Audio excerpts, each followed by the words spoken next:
we can get started. First of all, I apologize. I've had a bad health week. I had a bad football game on Saturday in Raleigh, North Carolina. Chewed up by North Carolina State. It was like real come down. The ride back was very long and arduous. Somehow I got sick. I picked up some bug, and I came down with it the next day, and I have been absolutely under the weather with coughing and chest congestion, and my wife was gonna have a temperature, and so she tells me that what I have is not communicable, so that's why I'm here. And how are you feeling now? So I need to get over it. It's still not right. Yeah. And what hurt her?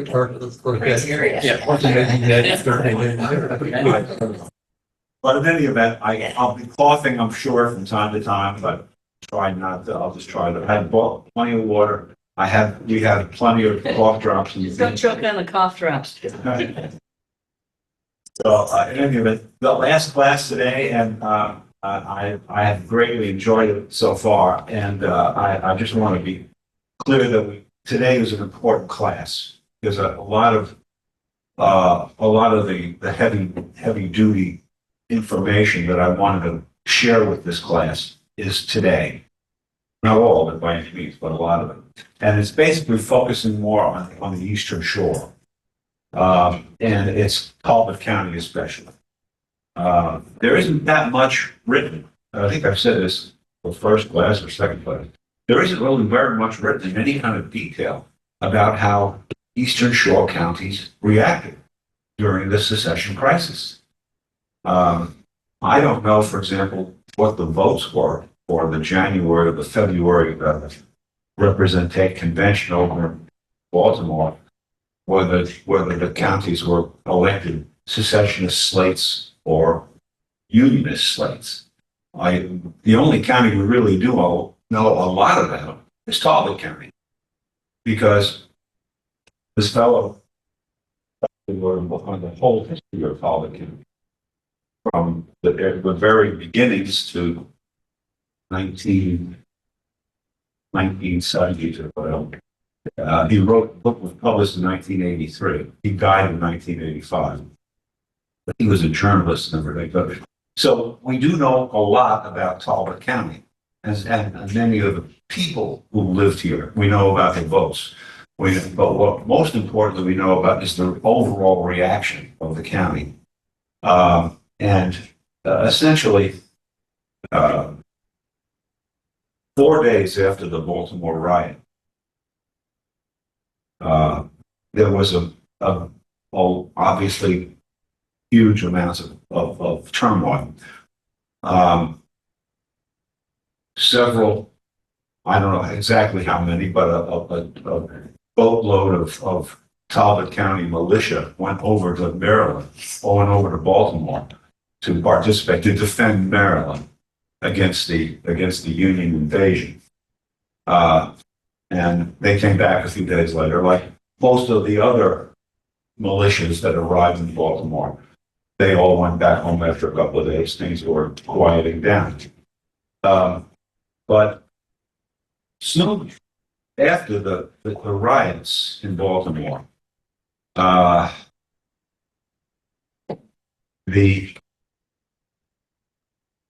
leaders in Easton, the political leaders in Easton, not the county council, the political leaders, called for a mass session, a mass meeting, to act on what they perceived as this threat to the state of Maryland, the Eastern Shore, Talbot County.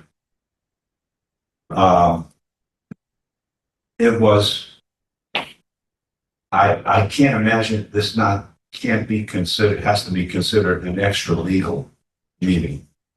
I'm sure that nobody voted, the county didn't vote on whether we should have a meeting to declare ourselves for the Confederacy. But the leadership got together and they had a plan. and they acted on the plan. And it's hard to find the plan on paper these days. It's as good as we could do. But the fact is that a number of issues were dealt with decisively by the leadership, which so happen to be most of the secessionists who have the political power and will to call meetings like this and the social status to call meetings like this. And people like General Tillman were an integral part of it. What has to be understood is that this was an integrated plan, I think, because it included the social, the military, and the judicial aspects of how Talbot was going to run and how Talbot was going to behave during the Civil War as a Confederate province. What was happening was that they were jumping the gun, essentially. It was so soon after the Baltimore riot that the governor hadn't yet called or was just in the process of calling for the state legislature to meet in Frederick.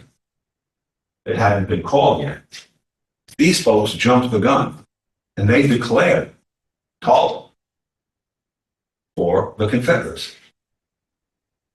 That's what they did. And they appointed people. They declared, So Samuel Hamilton moved that a committee of 2 from each district in the county be appointed to draft resolutions and prepare business for the meeting. But J.L. Martin, Esquire, moved as a substitute that certain resolutions which had been submitted to the meeting for its adoption or rejection had been prepared for the occasion, be at once considered after a short discussion was carried. So somebody prepared the agenda, and that's the agenda that was discussed. Well, when you think of who was in this meeting, wealthy, landowning, white, The aristocrats, again, just like the aristocrats of all the other counties in the Deep South and the Middle South. It was the South. This was the South, and so you couldn't stop that socially. And although this county was one of the completely agricultural counties, it still had technically a unionist majority. Because just a few months before, they had voted 847 to 666 to send a unionist delegation to Baltimore to vote for remaining in the Union and not going along, with secession. So this was a usurpation of power. They went far beyond it was mob rule, to make it, plain and simple. And they said that the feeling of the organization of this meeting is that Talbot County and Maryland's destiny is with the South, and that in the present crisis of affairs, our soil destined to subjugate the Southern's person. This is where these sentences got garbled in the translation from one thing to another. I'll have to fix this. If necessary, I'm gonna hire a typist to take that whole damn thing and make it right, and then I'll get it to you all in very perfectly readable form. If it helps, what I gave you, it's clear, it's just tiny. So if you have one of those magnifying sheets or a magnifying glass, yeah, and you can read it. If we tried to enlarge it, it just got so blurry Yeah. because It was We looked off of, everywhere. it was off of microfilm and you I called can't do newspapers.com. I did everything I possibly could to find it. It has been well, hidden. In any event, they called for the tech county and the state to share their destiny with the southern states, with the Confederacy. And just so happened that General Tillman was there. And then he offered the following resolution, which was unanimously adopted. Now, if there was a large group, I don't know how, if they counted heads or voted on it, but they said it was unanimously adopted, resolved that the young men of the county should be required to. I'm sorry. I thought this was legible. The young men of the county should at once enroll themselves in companies for duty either in the county or for special defense of the state. So, and the older men should also join in special duty companies in the county to protect the innocent lives. So all the people that are involved in these discussions and thinking about defending the Confederacy, they're all white, right? White? White. Yeah. Very white. Yeah. Male. And very Probably good. the land they were I stuck don't on, even say. you know. And then Committee of Safety. Oh, and this was the real usurpation of power. A Committee of Safety was appointed. See, if you're declaring an emergency, a national emergency or state emergency, you appoint a Committee of Safety to take power over the county council and every other jurisdiction that manages the county. So they were doing that too. They could appoint a Committee of Safety, including also all these famous names, all secessionist names. And so they took the county and put it under like a pseudo-military authority because it was General Tillman. Oh, wow.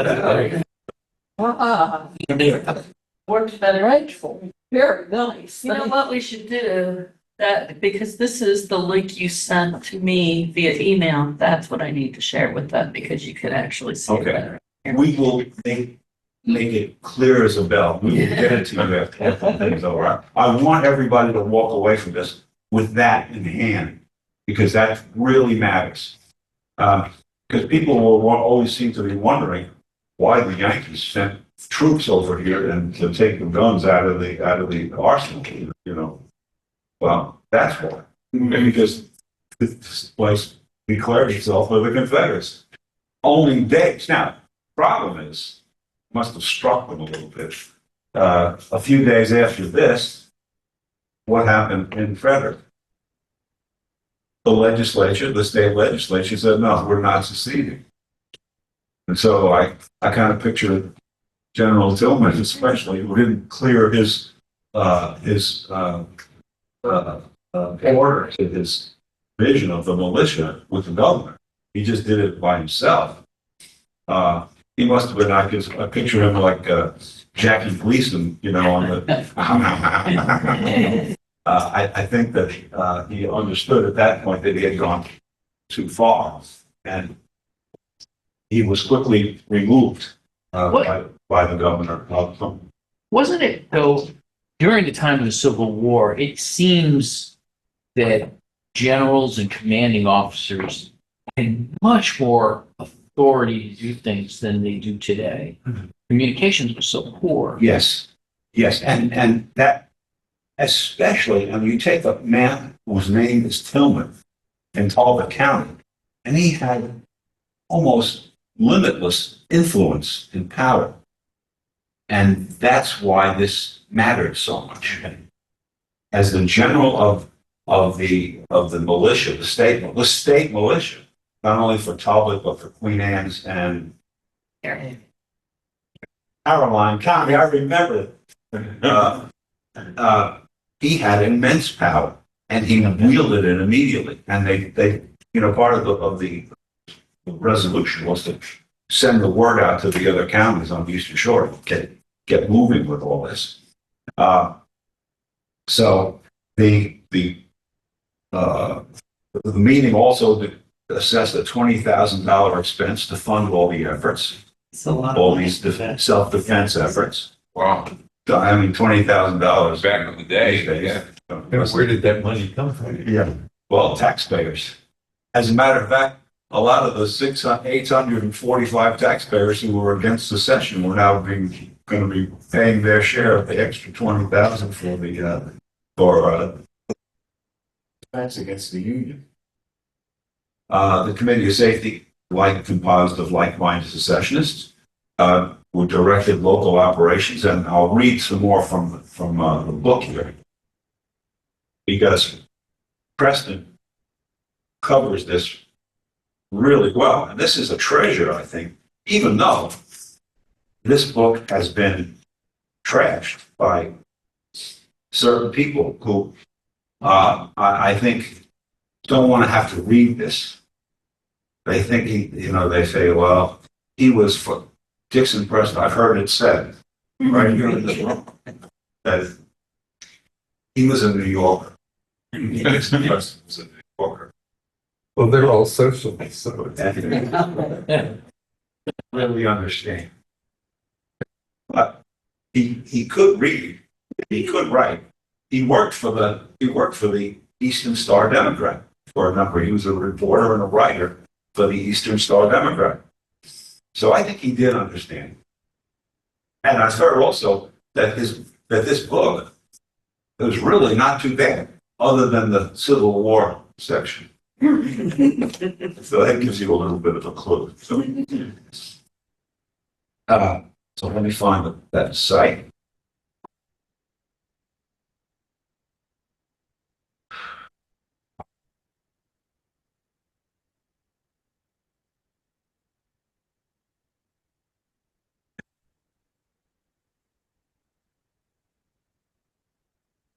Committee of Safety took upon themselves to govern the county, even to the utmost minutiae of conduct. Citizens were commanded to stay home. Stores were ordered to be closed. All expressions opposing the Confederacy were suppressed, and blacks were placed under rigid surveillance. When the Eastern Gazette editor William Council protested, a handbill signed many citizens was published demanding that he be hauled before a grand jury to face a criminal libel charge for claiming unionists had been threatened with personal violence and warned to leave the county. So this was mob rule, and it was the way that the county was to be controlled, and dissent in the county was to be controlled. And now, if you're going to write a book about how the Constitution, the U.S. Constitution, was abused during the Civil War, that's a good start. Yeah. I'll say no more about that. But the point is that this was a really bad display of mob rule and like frontier justice, if anything you call it that, by the people in power. And I guess it was, if you know the South, the antebellum South, especially the Deep South, even the Middle South, the planter class, it wasn't aristocracy. It wasn't really a working democracy. Yet the South was an aristocracy because the planter class controlled the state legislatures. In South Carolina, they even appointed the governor. But no people couldn't vote for the governor in South Carolina. But the point is that they control the state, and they tried to do it here. And in Talbot County, as far as I know, that's the only county that they actually pulled this off. I don't think of any other county in the state did this. At least it hasn't I just haven't ever found anything on it. Believe me, I've looked pretty hard for that. So, an issue is, since I've heard so much negative about this book, I looked into Dixon Preston a little bit. He passed away in 1985. But he was a pretty distinguished guy. He wrote a book called Young Frederick Douglass. And it's a, quite a book. It received quite a few, as I put in here, you see the reviews it got from some distinguished areas. And it impressed the heck out of a young Yale student named David White. White, David White. And David White came down here, and Preston took him all around to see where Frederick Douglass lived, et cetera, and just kind of blew him away to the point where White became a Douglass scholar. And that was what inspired him, reading this book, Young Frederick Douglass. So this guy was a good author. And another thing I learned about him is that he was a good personal friend of that James Michener fellow. They were like this, apparently. And so, I think he's a fairly distinguished man. He also wrote a book on Oxford and Pratt and other towns in the county. He knows the county. He knew the county. But there'd be no doubt about that. And if somebody, as far as I'm concerned, I want to be on the record for anybody who sees this tape of this meeting, I want to be on the record as saying, I would like, if anyone wants to discount this book, then they must disprove Dixon Preston's account of the Fedinburgh Unionist vote of 847. They must disprove his reporting on April 23rd secessionist meeting in Easton. They must disprove his reporting on the presence of activities of Union troops in the county. Thomas Robeson, including his activities in Richmond after he was deported from Easton in May 1863. Judge Carmichael's activities are reported in a balanced manner, and Preston explained the reasons for the arrest. More importantly, a questioner must prove that Maryland somehow quadrupled their bank deposits in the 4 years of war in Talbot County. If Talbot County was being overridden and ruined by the Yankees, then I don't see how the bank accounts quadrupled over that period of time. I think he well impressed and well understood what was going on. So. Now, General Tillman's order, that's another subject. At virtually the same time, this is orchestrated. I know it was just a matter of days, but these leaders knew each other, and I'm sure they communicated well with each other. But within days, Tillman did his order to the militia. It's pretty much hard to disbelieve or not acknowledge the gravity of what he's done here. As a state militia division commander, he issued an order to militarize the 3 Eastern Shore counties in his jurisdiction against United States troops.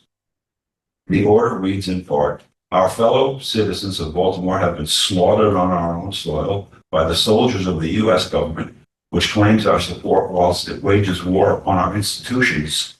Our institutions. What institution talking about? We know what institution we're talking about. Our state has been made a separate military department. Our forts have been garrisoned. Our state overrun. Not when he did, not when he was writing that 3 days after the Baltimore riot. That's just not true. I call you as your commander to rally to the defense of your property and your homes. I hereby command all the officers of the division to hold themselves in constant readiness to sustain the civil authorities and to protect its defenseless inhabitants. So, who are the civil authorities? Now, the Committee of Safety. Not the county commission. So that is pretty stringent. It required some response from the governor for sure. And of course, he did respond immediately upon seeing this order. He revoked Tillman's generalship and his position as head of the militia. Was he ever arrested? Yes.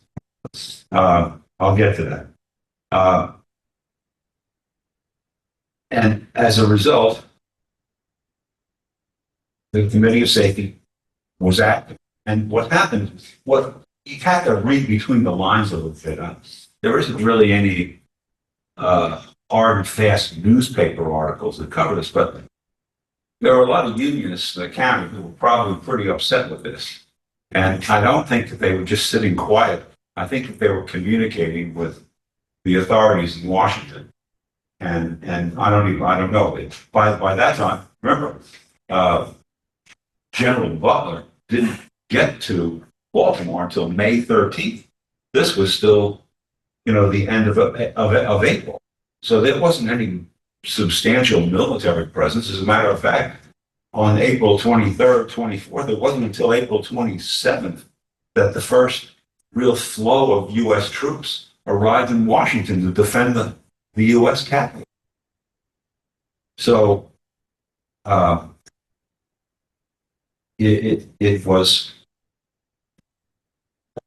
it's not true that the state was being overrun by and certainly it has to be understood that the troops, the 250 troops, the last three companies of the Massachusetts unit that were walking on Pratt Street, they were being arrested. They wouldn't have used their guns if they weren't being arrested, thrown at them, being shot at.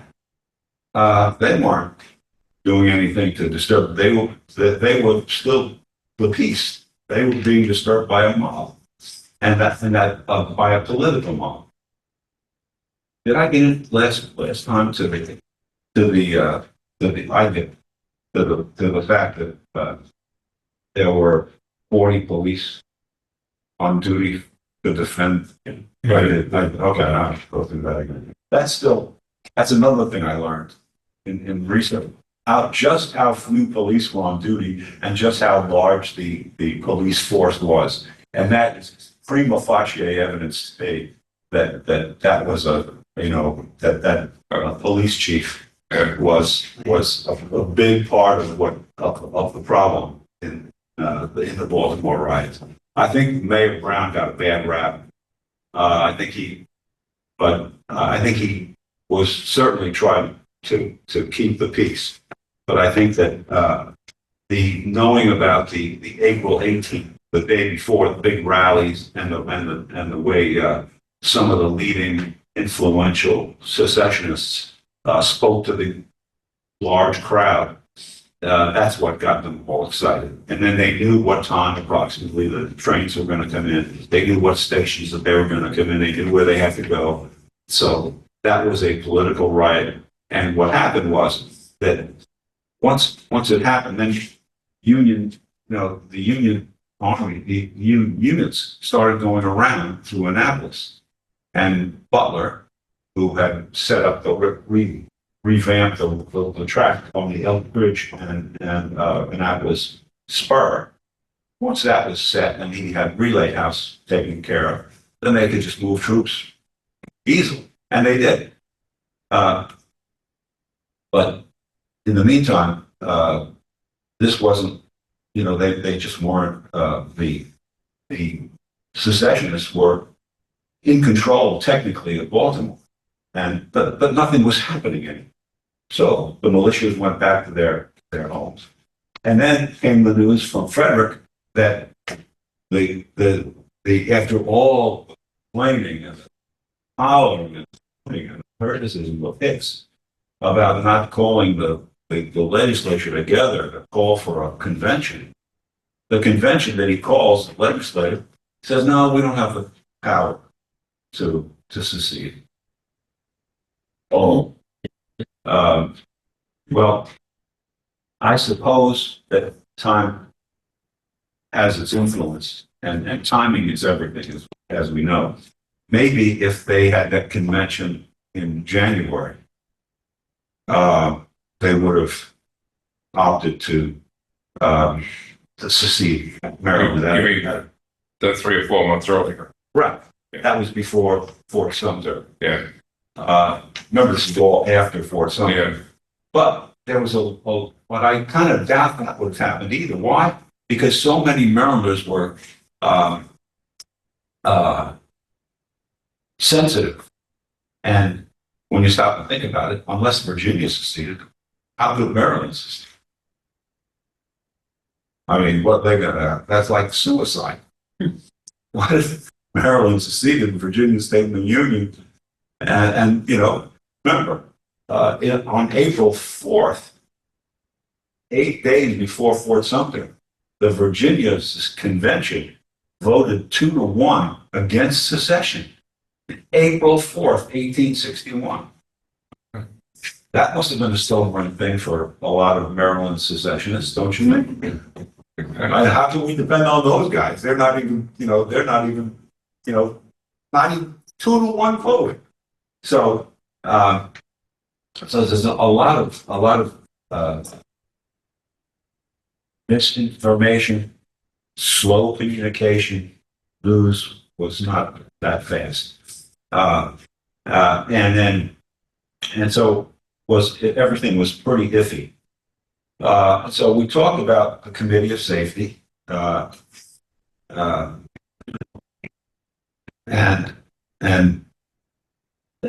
now, and so we talked about the civil law. The Committee of Safety is in charge. The military, General Tillman is in charge, and now the judicial. Judge Carmichael is in charge. And Judge Carmichael served as the cover, the legal cover for everything that the secessionists did in Talbot County. And I'm sure he did the same thing for the other counties. But what was going on? So they had it all covered, and they knew what was going to happen. I think right then and there, right at the very beginning of this process. That's why they felt they could pull this off and declare Talbot County as a Confederate province. And to me, and it occurred to me again that that's why they put that statue up in front of the courthouse years later, decades later, to show that this was a Confederate province. And it really wasn't, because they had 88. when was that put up? When was that statute? 1915, 1915, yeah. All right, okay, yes. So 15 years later. that's how political leadership can twist history. Yeah. And that's what we can't accept. We can't accept that. That's how we get past all this. And I think that, the county has done a good job, and a lot of people worked on moving that statue. I'm sorry that it upset the families of the soldiers whose names were on that. They deserve better. But that Confederate flag didn't belong on this county property. Some of the families, I know the Shanahan granddaughters, the daughters said, no, we don't want the statue here. Right. Yeah, Correct. there were a number of them who were not upset in the least. And I think a lot of the supporters were not from Talbot County. They were from organizations, that support all things Confederate flag. So, in any event, I just wanted to make sure we covered that. I've also heard it said that the Carmichael incident, which I'll get to, essentially he protected the secessionists in the county from prosecution. And this was going on right from the outset in 1861. And he was doing it more overtly, I guess, as time went on. But come early 1862, the state legislature passed a law, what was called the treason law. to crack down on behind the fifth column Confederates who stayed in the county, who didn't join the Confederate Army, people who were Southern sympathizers, aiding and abetting the enemy of the United States. So they cracked down a little bit on that to the extent that they could. And that didn't seem to bother, or even, it went right under the radar for Judge Carmichael. And he didn't act on that. He didn't want to do that. And he didn't do that, but that was his job all of a sudden. And for that reason alone, they moved to remove him. And they did. Unfortunately and sadly, stupidly, he resisted, physically resisted in his courtroom and struck a guy, and the guy, the big thing, and the guy just so mad, just beat him up. And it was a terrible thing to do. I mean, the cooler heads should have prevailed, but they didn't. So it made a big mark. You know, it was a really bad mark. But it took a year for the authorities to act on the judge because, you know, the judicial aspect of this, you know, made it all legal. The whole thing was extra legal. The whole committee of safety and all that was over and above the authority of the county council, but that didn't matter. They were secessionists were, you know, in control, even though they weren't that they were a minority in the county. So that's wielding political power. But I've heard it said that Confederate enlistments spiked significantly in the weeks after Judge Carmichael's brutal removal by as much as 400% by one estimate that I heard and read with my own eyes.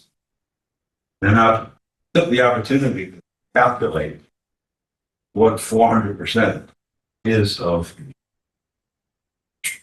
88. And I think it was, I'm not a math person.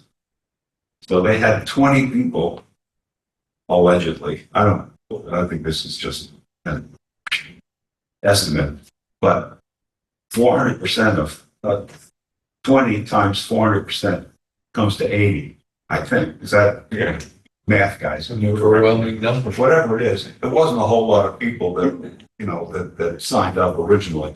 Although I just think that's completely false. One other bit of evidence, and I heard it said also that this made, you know, tremendous, you know, news around the whole country. And of course, on the western shore of Maryland too. Maryland is all over the state. We're horrified by this. Okay. But we also have to remember that two months after this beating, and as the news went out, General Lee's army crossed the Potomac into Maryland. And they were expecting to get a whole lot of new recruits, maybe because of the outrage over Judge Carmichael. Well, we know what they got. It wasn't much, and I don't think the Judge Carmichael issue had that much legs, to it. Even though that Lee's army included, Marylanders like Harry Gilmore, George Stewart, and Bradley T. Johnson. They came back to their own state. Bradley Johnson was from Frederick, and to think that they could only recruit that's tiny number of troops was a signal that Maryland was not the home Confederacy. So now we're in 1862, and we have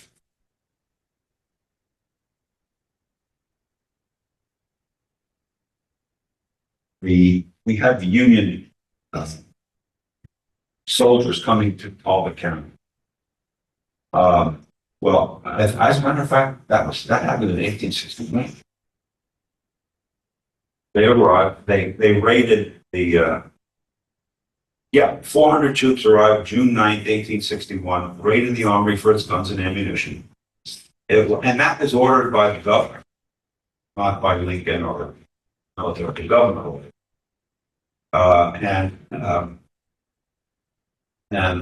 It was because of these secessionist actions and most likely complaints by the majority of Unionists in the county, whose civil and constitutional rights were being infringed by the secessionist minority. Now, in September 1861, another detachment comes over and makes a visit to Clinton Plantation over in Oxford, the home of General Tillman, who has been removed from his office as general of the militia. And they suspect, with his two sons already in the military, in the Confederate Army. General Tillman wasn't from Clinton. Colonel Tillman. General Tillman had Hope House over near Copperfield. My understanding is that they came to Plymouth. The Union troops came to Plymouth. They may have, Whatever. but that wasn't his residence was Hope House. Okay, well, I'll stand corrected to But that. it certainly was a Tillman property. I'm not sure who was living there at that, Okay. Well, by that time.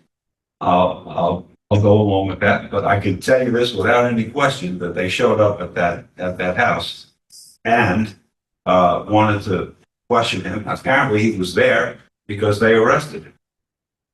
And one of the reasons why they arrested him was because they heard that there were weapons hidden, stashed away on that plantation. And the weapons were found in the well. I don't know how they got them in the well or where exactly works, but they found them and they explained that these weapons were just left over from the old Oxford Military Academy that closed in 1840 and that they were useless and they couldn't be used by anybody. But that having been heard by the authorities, they took him in and they held him for not a long time, just like maybe a month or so, and then got him to sign a note, a letter of allegiance, oath of allegiance to the country, not to Lincoln, but to the country. And he did, and I have to say, from what everybody can tell, he stayed within that oath of allegiance. He was very low key. He made no major pronouncements of any kind from that point on during the whole course of the war. So that happened, and so it took the wind out of the sails of the secessionists. And once those Union troops arrived, I think that effectively ended the rule by the Committee of Safety without much question. I don't think they voted themselves out of power, but they probably got brought back into power after 1865. But the point is that that ended that epoch in this county. So,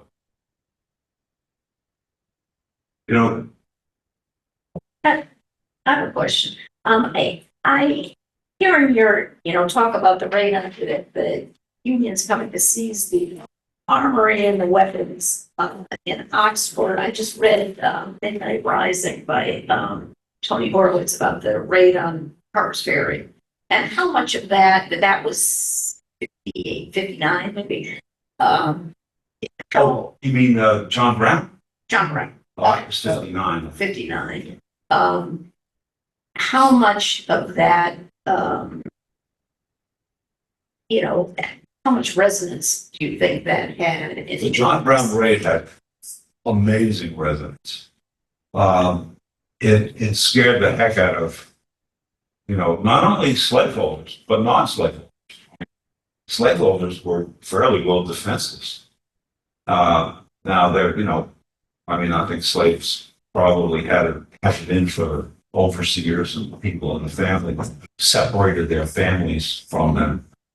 But yeah, it was a clarion call for Southern defensiveness.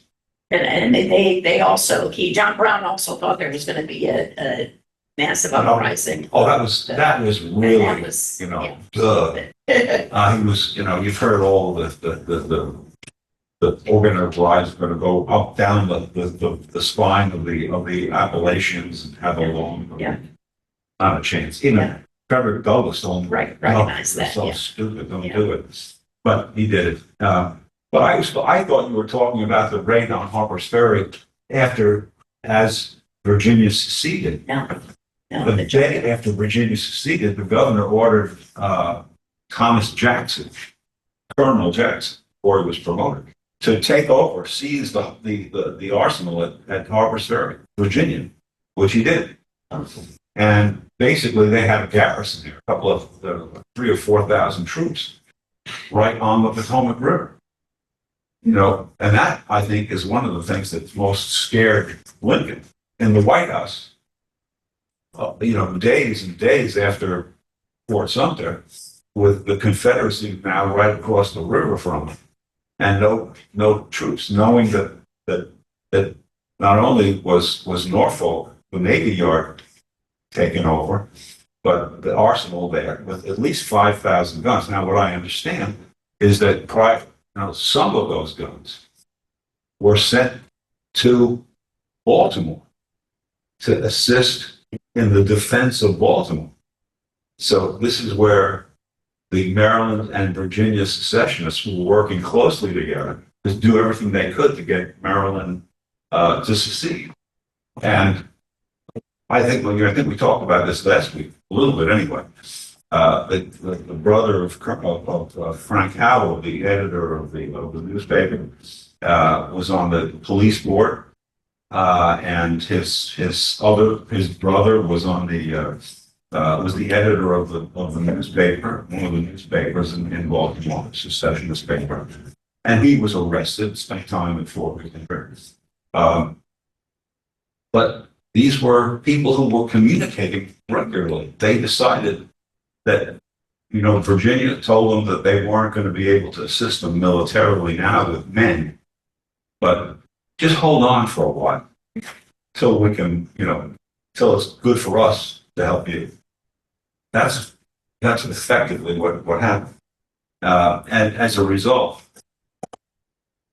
Virginia really was no great help. Although I can't see how it can't be considered treason to go working with the enemy and finding the best way to find a way to get Maryland to secede for months after it had voted not to secede. So that is something that, again, the secessionists got away. They're still the heroes in the view of many. Bravery and the old line, Maryland. Well, to one extent or other. I mean, it was, so I don't want to, I'm sure, I guess the one thing I was looked at was Jeb Stuart, when he was headed up to Gettysburg to help support Lee, and he went up marauding through Maryland. But as I understood it, he encountered a lot of Southern sympathizers. Oh, yeah. So he had a lot of, Maryland. No question. It was a divided state. Okay. And those who were unhappy with the current situation took every opportunity they could to empathize with them and celebrate these invasions. They thought it was their liberation. Because I grew up in Lexington, in Kentucky, Well, and it was the same there. I mean, it never left. I did actually, as a kid, thought that Kentucky had joined the South. I never realized. No, it stayed in the Union. That's what they wanted to defend. that one third, and that was a political, that That was a political thing. Now, about 1/3 of the bluegrass area of Maryland, Right. of Kentucky, Maryland, like- they effectively were the Confederate people Oh, yeah. in the state. That's The rest of the state was Unionist. Yep. Even though it was a slave state, it was in a sense kind of like Baltimore, Louisville, the Ohio River. Those people, consorted with the North. They've been doing business with the North forever, and so they weren't. And so what happened was they declared themselves to be neutral, and they could do that because they didn't have the main railroad line between New York and Philadelphia, Baltimore, and Washington to worry about. They were too far west. They could get away with declaring themselves to be neutral, and that no troops from either side should enter our state, because that would be a sign of aggression. And so along comes Leonidas Polk, Bishop Polk. He comes charging across the border to do some such thing, and that immediately turned the state legislature against the South. And that's essentially why the numbers were like 3 or 4 to 1 Unionists to Southern soldiers, and Kentucky never really, and they had incursions, but it was never really a problem for the Union. Missouri was a different story. These are all unique situations. Missouri already had the Civil War going on for years before 1861, with the Nebraska-Kansas, business and the invasion by all kinds of people, and that's where John Brown got his start. So that, I think, kind of, let's see, on March 2:30. 25. Yep, yeah, 35 minutes. 35 minutes. Oh, okay. So I think we're good. We have, Maryland's impact of the war was huge. I think that the 45,000 white troops that fought from the state of Maryland, plus the 8,700 colored troops who fought from Maryland, against the 15,000 Confederate troops, one number is fairly well defensible. But what has always been swept under the rug to me was the fact that there were 30,000 Baltimoreans who worked every day in the Baltimore and Ohio railroad shops, in the different factories, in the clothing manufacturers. It was a huge city, and it was a shipping port. They worked every day. They went to work. It's like another 30,000 people working for the Union. I don't think Lincoln or the generals forced these people to work every day. I haven't seen any evidence of that. They went to work. They were making money, and they were supporting the Union. I can tell you that as much as I looked over the years, never saw any evidence of one explosion or act of sabotage in the Baltimore and Ohio Railroad yards, which could have been a huge impact. Nothing of the sort. What did the southern tip of the Eastern Shore, which was part of Virginia, what did it do? What was the Eastern Shore doing? The southern part, yeah. Oh, well, I'll tell you. It was growing its crops, and it was shipping it to Baltimore to feed Baltimore. It had money. Even while they were complaining about losing their slaves, which many of them did, they were making money all the time. That is why and they were, not to mention just feeding Baltimore, but they were feeding the Union Army, all the canning factories in Baltimore. He has the Eastern Shore of Virginia. Well, that's what That's what he's asking. Oh, that's what I'm talking about. You're talking about the southern tip of this peninsula. oh, okay. Oh, the whole thing, so all the way down. Eastern Shore of Virginia. It was a wasteland. It was a wasteland for Virginia because it was separated by the bay. Oh, so it And didn't really the have. Union controlled Fortress Monroe. And so they were useless. And there were so few people. And one of the reasons why it was such a close call in Maryland was this. Through the early constitution of the state, each county had the same number of delegates in the General Assembly. And whereas by 1850, Baltimore had effective 1/4 of the population. It had 1/16 of the representation. And if you'll recall from last week, right before this big to-do happened in Baltimore, the legislature, Dale refused to seat the 5 elected Baltimore delegates who were elected in the 1860 election because of alleged improprieties in the election process. And on top of that, they named 5 other delegates. Then they replaced the police board with 5 well-known secessionists who therefore appointed the police chief, current Marshal King. So that sets up the political takeover of Baltimore. And so this is how the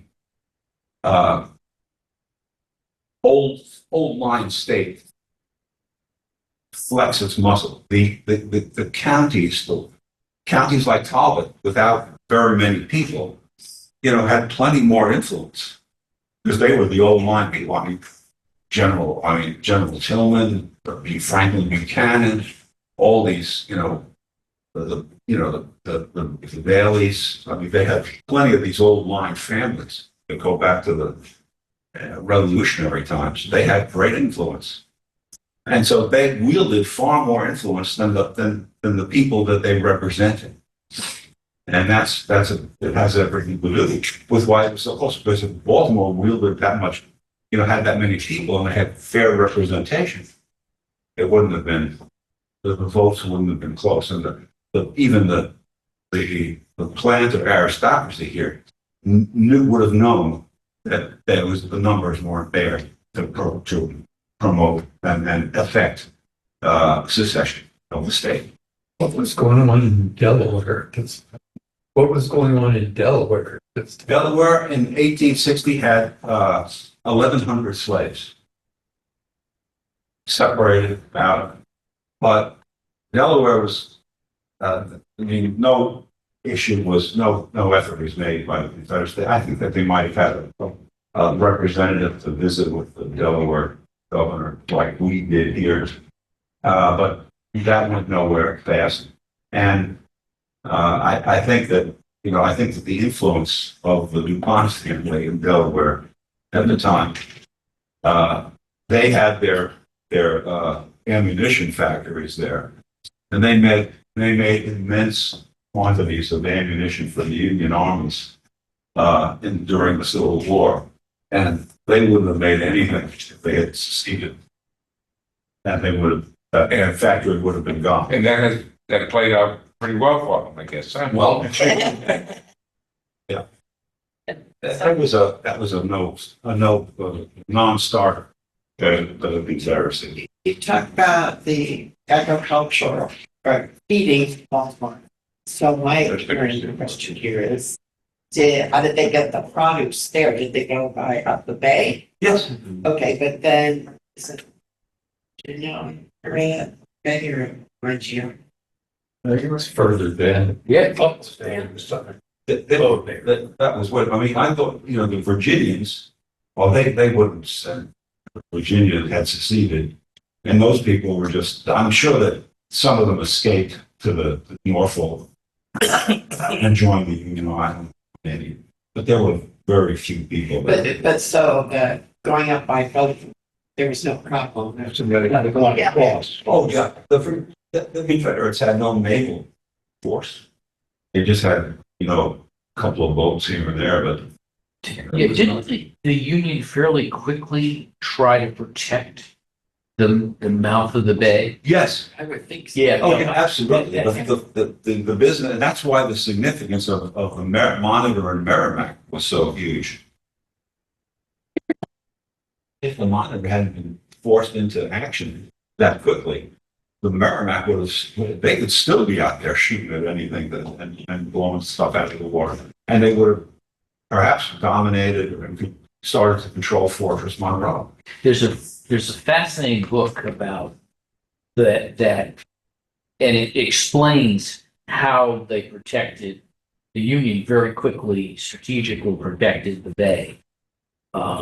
I'll try to remember the name. Another thing was that in 1862, I think, they set up a naval unit in Dorchester County in Cambridge? Cambridge? Cambridge. Oh, really? They did. They had one of an admiral who was in charge of trying to limit the smuggling and other stuff that was going on Oh. by people in this county and other counties. And they were, to whatever extent, they were at least fairly effective in it. And that's how they had to do it. And, at the beginning of the war, there was virtually no naval, U.S. Navy fleet. And the ones that we had, there were, I think, 18 ships in the U.S. Navy at the beginning of the war. They were scattered throughout the world. That naval manufacturing operation was, to me, one of the amazing achievements of the United States military in our history. Because the Secretary of the Navy, Gideon Wells, got together with two men, Cook, who was from Mississippi, knew the Mississippi River, and James, I can't think of his name, but he got the guy who knew the Mississippi and the guy who knew naval architecture, and they created Cook's turtles and these other gunboats.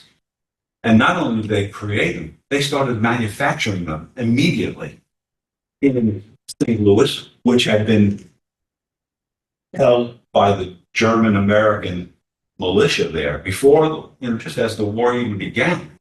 The presence of those German Unionists in the Midwest in St. Louis preserved that for the Union, and that was a huge difference because even within a few months later, Grant was using those gunboats to attack Fort McHenry, Fort Henry, and Fort Donelson. Are these all wood-based boats? Yeah, Back in that, wood-based, but with armor plating. yeah. Yeah. So they had to make them, None of that was there before yeah, Fort Sumter. yeah.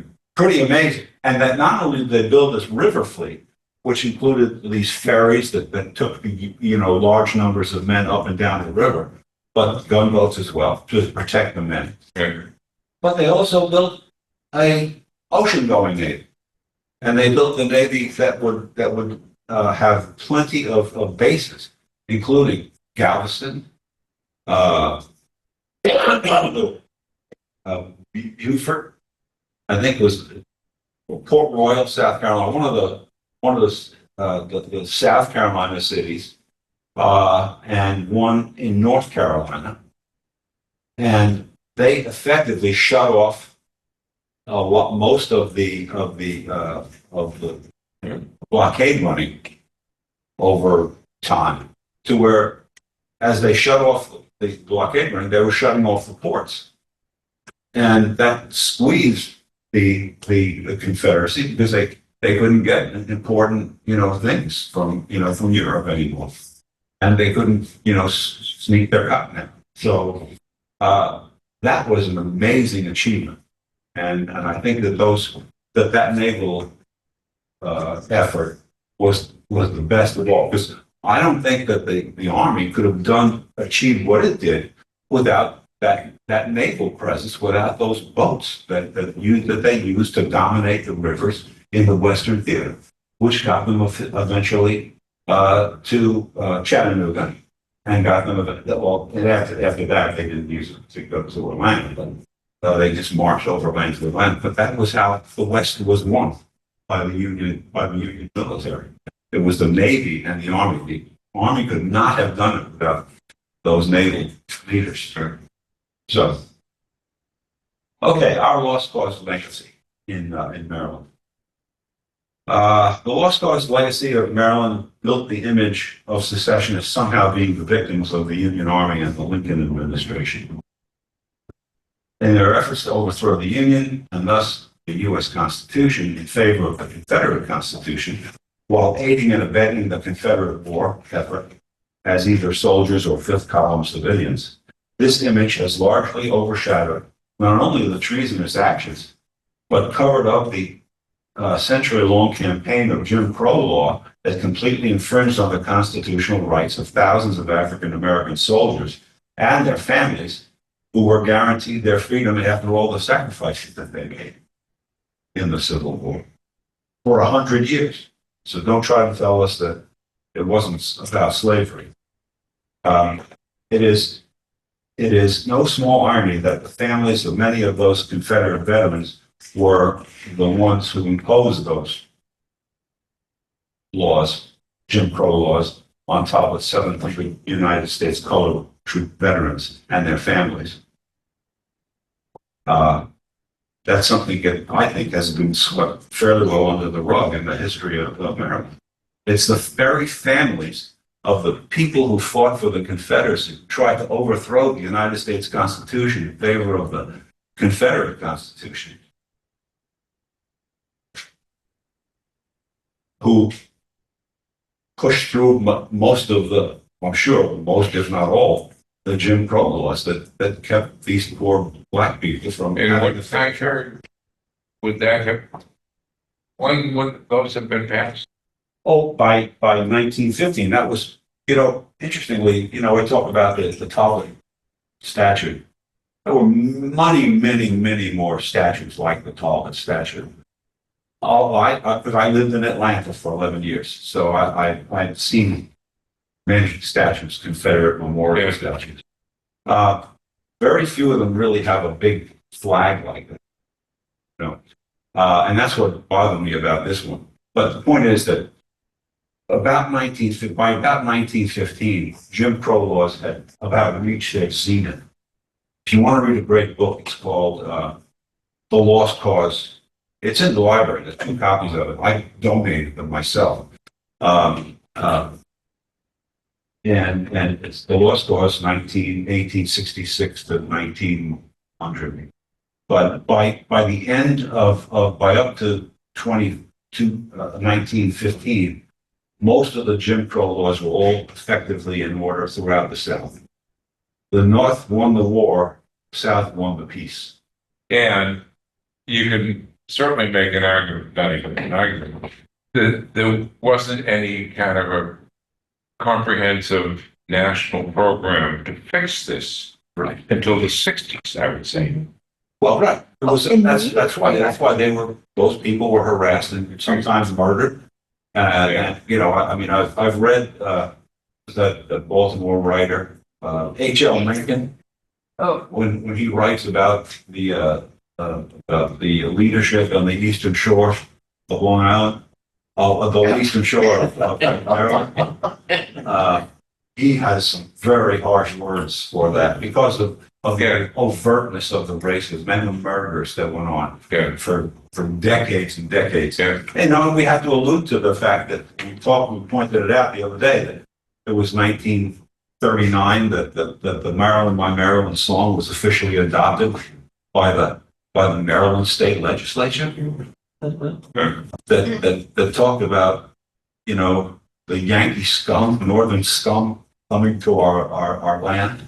Just put the How many lives here in the room are north and stone, by the way? But the Jim Crow laws didn't start immediately after the war. That we went through Reconstruction, which was much fairer to the Right, blacks. right. But then the compromise of It was only after 1877. that, after the Northern troops were Right, exactly.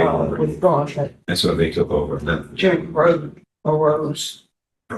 So, but by that time, it was pretty much the law of the old South. The new Yeah. South was Jim Crow South. But Lyndon Johnson did sign this. Didn't he? Yeah, after Kennedy. The Civil Rights Act turned everything upside down, and before that, it was really Dwight Eisenhower who took a real initiative after World War II as president. Harry Truman. He did it too.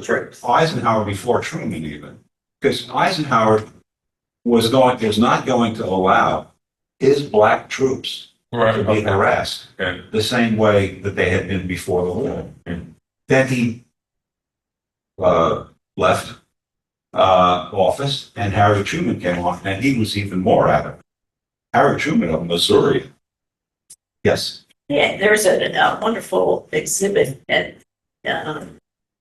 Historical Society in Easton about the U.S. colored troopers. Yeah. And Oh, it is fantastic. And there's, it's interesting that a man from Talbot County served in the White House for, I'm trying to think if it was either Eisenhower or Truman. I think it was Truman. And he was part of the serving staff, and it implies It that, was Eisenhower. oh, it wasn't Because he even Eisenhower. went into retirement with Eisenhower. Yeah, and he implies that this man was very influential in sort of making Eisenhower recognize the Just like Frederick Douglass Yeah. was influential with Lincoln. right, the explicit racism, and that he should do something about it. I don't know who influenced Harry Truman, but he certainly caused a ruckus to the point where the South Carolina senator started the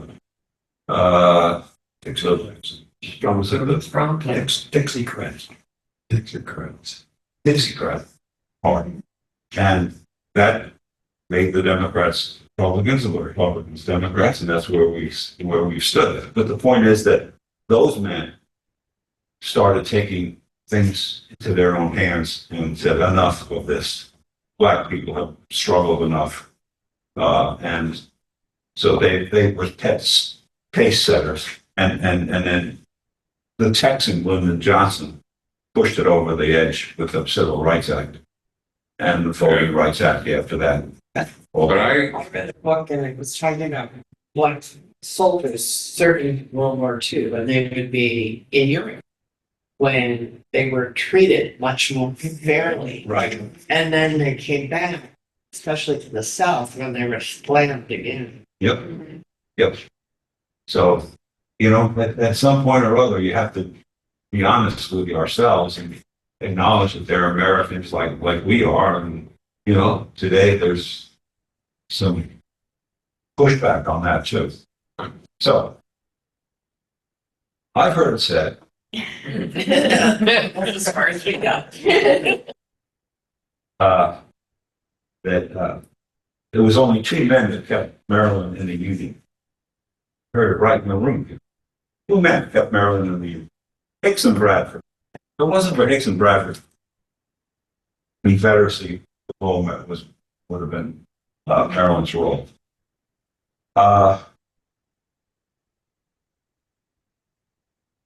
I think that's false. I think that's really bad misinformation. I think that Marylanders kept Maryland in the Union. The rank and file.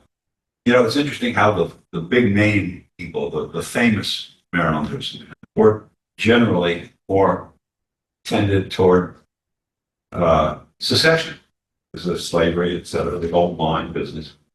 And it was the little people that just quietly watched and sat back, watched all that happen. But they're the people in Baltimore who went back to work and stayed in the Union. The people who worked for especially the Baltimore and Ohio Railroad was the big difference maker, in my view, that made Maryland such a huge force strategically, militarily for the Union, because there were other manufacturers of locomotives and things going on elsewhere, but they manufactured tons of locomotives, rail cars, rails, trestles, everything that was needed to resupply the destruction done by Confederate raiders on the Baltimore and Ohio, all the way out to Wheeling, West Virginia. And part of what the argument was to keep Maryland in the Union by John Kennedy, John Preston, John Kennedy. I'll just say Kennedy, and I know I'm right. He said Baltimore, if it went with the Confederacy, it would have cut off all of our supplies to the west, because it received all its coal to fuel the cities from the railroad coming from the west. And the Union, they had no way to protect that, and it would have shut down Baltimore completely. Baltimore would have become a ghost town without food and fuel. And, what the secessionists were thinking, I don't know. They must have known. I'm sure that, the leading secessionists read Kennedy's work, his article. A lot of other people did. I'm sure that helped, ensure Maryland staying in the Union. But what was on the mind of the secessionists, who, despite all this potential havoc for the whole state and the total destruction of Baltimore, we're going with the South. We're going. Our destiny is with the South. Sounds Probably great. more emotion than love, right? Looks great on paper, but it didn't really make much sense. And I made the point about the Baltimore riots starting at 11 a.m. and ending at 1. I think that reports of this massive uprising probably overstated greatly. I think that it was an ugly scene, but I think that the writing about it, the harangue about it in the South, and the dread, the horror in the North about potentially losing Washington as the capital and leaving Lincoln alone in danger, probably aroused the ire of most everyone in the North. And that the Fort Sumter thing, I'm sure, turned a lot of Democrats into not into Republicans, but into war Democrats, not peace Democrats. Here's where Clement Flanagan was essentially a Copperhead. He was the leader of the Copperheads in Congress, and anything that the Lincoln administration did was no good, and he was a terrible, harsh critic. But it was war Democrats, along with Republicans from the entire Midwest, who made up those Western theater armies that marched south under Grant and Sherman and McPherson and all the others. And they had a huge hand in winning the war. So those people wouldn't have lifted a finger. As a matter of fact, I don't think there were, before Fort Sumter, I don't think there would have been very many people anywhere ready to lift a finger and go south and risk their lives to end slavery, if Lincoln had chosen to do that. It was, it wasn't they weren't angry. The Fort Sumter made them angry, and that was it was a terrible price to pay for the southern states. But on the other hand, I also understand that if Jefferson Davis had not chosen to do that he wouldn't have had any other states that would secede. They weren't. They told them they weren't going to. Even Virginia, on April 4th, 1861, they voted 2-1 not to secede. Why? there was no overt act by the Lincoln administration to coerce the South. choice. If they never, if the South leadership never started going down this road with the aggression and the war, and they just try to ride out what they already had, how long would slavery have lasted? Probably longer. That's, Probably much longer, because they were like the world's greatest, yeah, what do they call them? But it was starting to become economically not viable, right? Because of. Well, that was part of the point. Yeah. It becomes not. some of it could fade off on It's like itself. coal today. Yeah, Mississippi was still about Mississippi. expansion of slavery. Right. That was the Yeah. issue, It was, the new territory. the value of slavery in Virginia and Maryland was diminishing considerably. Same with North Carolina and South Carolina, because the soil was ruined. So the slave owners knew they had to keep moving and expanding the South. They had done that very effectively into Mississippi, Alabama. Those were all pretty much new states. now, I guess if it had never come to the war, if they had been leadership in the South had been more forthcoming or visionary, they might have seen a way for this just to drift and evolve. Well, right. That's right. And trouble in Congress And already save balancing everybody else. slaves and non-slaves. the Kansas Nebraska Act and all that, the line at 3631, that was all debate. That was going to be debate. It was a hot item. It was a big issue. And that's where the Republicans in 1854, when they had their first national run for office, kind of captured the imagination and the ideas of most people who lived in the North, who were not necessarily even opposed to the abolition of slavery. But what they weren't going to do was to allow slavery to come into their state or into the far West, because they would never want to put themselves in a position where they would be competing with slave labor for Right. their Okay. to be able to make a living. And Yeah. that is why Baltimore would never have allowed slavery to come back. Baltimoreans, ironically, isn't it? Baltimore, ironically, was able to live and work shoulder to shoulder with 25,000 free blacks before and during the Civil War. Never a peep, never, I'm sure that when they won jobs, they had little petty grievances.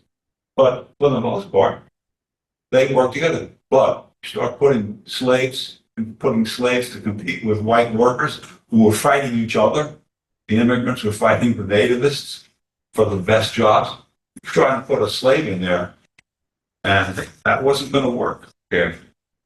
So this is the kind of stuff that unless you really dig, you never really get to. And I feel it's such an important message to get about this state, my adopted state.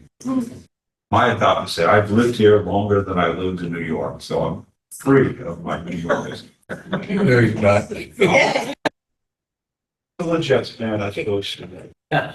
But point is that our tradition, our Maryland history has been severely tainted by the lost cause. It has. And it's The whole educational system in the 50s Right. was pro-South. Absolutely. I can assure you that I have my high school American history book at home. And Brooklyn, New York, Catholic Diocese, Imprimatur, Vita Lobstock. And I can open that book to the Civil War part, and it has these glowing references, sidebars to Robert E. Lee, Nathan Bedford Forrest, and all these Confederate heroes, as if they were the heroes of all this. You should have grown up where I did on the eastern shore of Virginia. Oh my gosh. My fourth grade teacher taught Virginia history. And the fifth grader said, "You wait till she gets to chapter whatever." She was okay when Valley Forge came along and Virginia was off the Stop there. But when we lost the war in our book, Uh, she went into the coat closet and cried every year. The fifth graders, it'll be great. So it's interesting, I didn't like the. That's not terribly surprising. Oh, she was.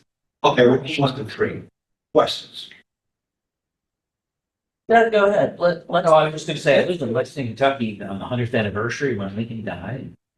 It's like there was no one store shop had a little picture of him memorialized, but like nobody cared. No, we never could put, And it was stunning because I'm from New York also. And so I was, it was never a big deal that he was a hero. yeah. He was, one of the You, greatest. you presidents. thought when you were there and looking around, you said, these people think that Lincoln was important. Yeah. that's- My cousin had pictures of Robert E. Lee on the wall. I grew up in northeastern Ohio. And Robert E. Lee was not a hero. I had a very different book than you Yeah. guys. Reconstruction was horrible for the South. No mention of the 14th and 15th Amendment. No indication of what the effect was for black people. Nothing. It was all South. Where did you grow up? Maryland? Well, I'll tell you what, Ohio to Maryland, it was so different down here from where I grew up. I did not witness racism until I moved here. And I grew up in an area, well, we were the end of the Underground Railroad, so, I grew up whites and blacks, mixed marriages, you just didn't think anything of it, and when my first teaching position was in Rock Hall, which was way back, they were still living a long time ago. They were happy. Yeah. Well, to me, one of the great ironies, I just was reminded of it earlier today. The Lee Davis statue in Baltimore. And I guess it was the northern edge of Baltimore City, on the border with Baltimore County. It's a big park. And along about Robert E. Lee Park. Robert E. Lee Park. Robert was until now. Now it's Lake Roland Park. Right. But they just changed that. They took the statues down. But that statue wasn't put there until 1945. And when you stop and think about what the work of Robert E. Lee and Stonewall Jackson in the state of Maryland, just absolutely did everything they could to bring down and destroy Baltimore. But they somehow, They became heroes, yeah. they became the heroes. Daughters of the American Revolution. Well, his father, his father was, a revolutionary hero. But, it's just what we have to deal with if we're really going to learn our history. And I think that's what we're all doing here. Well, And it just kind of reminds me of, I grew up in Boston and I spent, I could never tell that. and went to school there and both, throughout high school and college. And this was back in the 60s. I finished high school in the early 60s and finished college in the later 60s. You could spend days and days and days in Boston and not even know there was an African American neighborhood. Oh yeah. What is now, the sections of Boston, when I was there were sections of Boston that were African American neighborhoods, but you would isolate it, and you'd have to make it a point to go there for some reason or other. The one thing as a New Yorker, the one thing I always acknowledge that yes, there was pretty heavy racism in New York. There was isolated pockets, neighborhoods, black neighborhoods, white neighborhoods. But one thing about New York that I always found interesting, because I had to travel every day to my high school was on the other side of Brooklyn. So I had to get on the train every day. And there's no segregation. Everybody gets the same amount. They get on, they either sit or they hang from the strap, and they get to where they're going. They don't talk. Everybody in New York learns how not to make eye contact. It's one of the great arts that we learn. But the point is that you're there. You're with these people. You're with people of color every day. And you don't see the same people in New York twice forever. But the point is that it is a really good way to start to understand how to be comfortable with people of another race. And that's, if you don't come into it with a mindset that, oh, these people are just not, humans, or, from the old, from the Bible, that sons of Ham were meant to be servants of white people. If you don't come into it from there, then after a while, you should be able to start to gather that there aren't that many differences, and that if people are individuals and they treat you well, you should treat them well.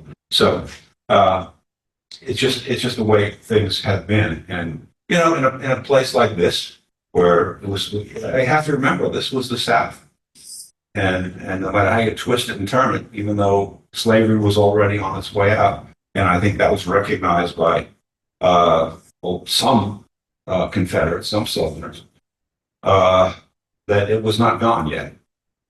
And I guess we all have to thank the planter class for being the world's greatest practical abolitionists for starting the war and blowing slavery. Although they recovered somewhat, but I'm sure they haven't forgotten. And again, if I was a Sons of Confederate Veterans guy, I'd never forget my motto. Motto of the Sons of Confederate Veterans is Deo Vindice, which means God will vindicate the South. So they still live with that. Very much so.